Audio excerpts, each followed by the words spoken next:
Good morning. So here, where I live, the authorities in this county, they said you should wear the mask. It was a strong recommendation. And people don't. They don't wear the mask. Me and my girlfriend, we went shopping yesterday. Less than 1% was wearing the mask. Yeah. This was a big shopping center. So maybe there are fewer sheep than we think. And now infections are going down. And some people, not the authorities, some people say, yeah, good, keep wearing the mask. I suppose these people who say this are the ones who are wearing the mask. Because people don't wear the mask. It has nothing to do with it. It's the sun. Yeah. Happens every year. It's a well-known fact up here in the north. When there's more sun, this will help people handle their vitamin D deficiency. And it is improving their immune system.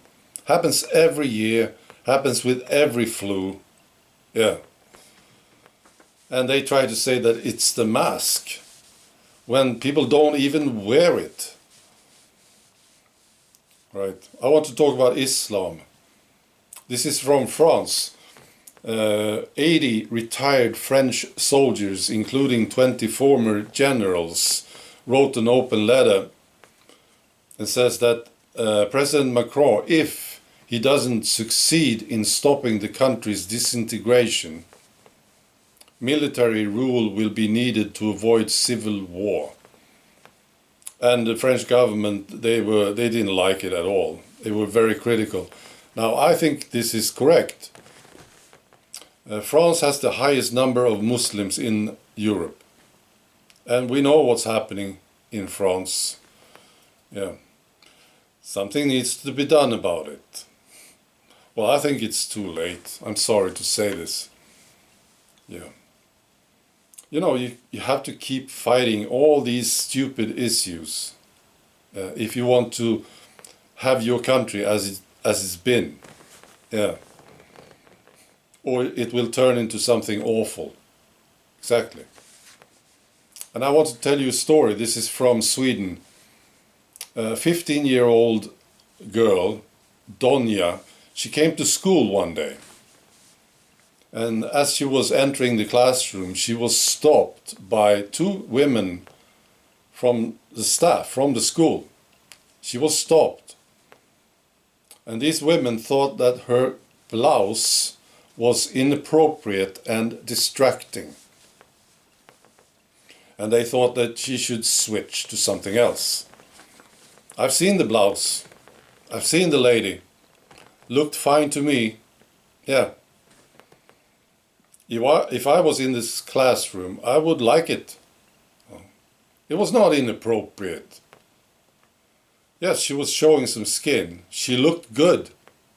Yeah. But she wasn't naked or anything, you see. Now Donya, she refused. This is a bright lady. All right, and 2 days later, the school contacted Donya and her mother in writing, and they explained that the guys have talked about Donya as a sex object,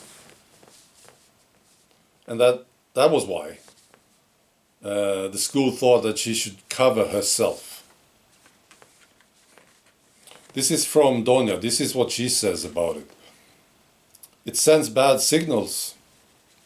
Young girls are told that you have to think about how you dress, because otherwise you ask for it. And she says you can behave like this towards girls and there will be no consequences. Bright lady. And her friend is supporting her. And she says it's a big deal to be told to cover your body because you look a certain way, and we think that is wrong. Yeah, the end of the story is pretty good, actually. You know, this was actually reported in some media outlets. Not big or anything, but the school apologized to the girl. Yeah.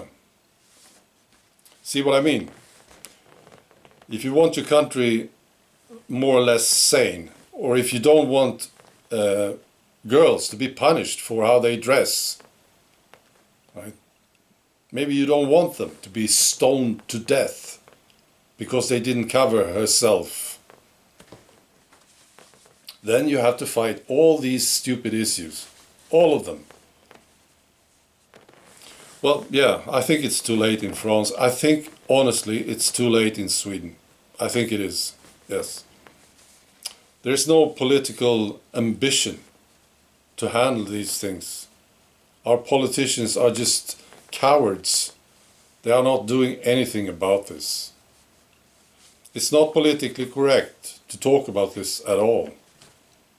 If you're a politician, you just ignore it. Yeah. And not just that. They are not just ignoring it. They are actually paving the way for this to happen. They are. And this school, handling this girl this way, you know, these people should be fired immediately for what they did. All right. Be good.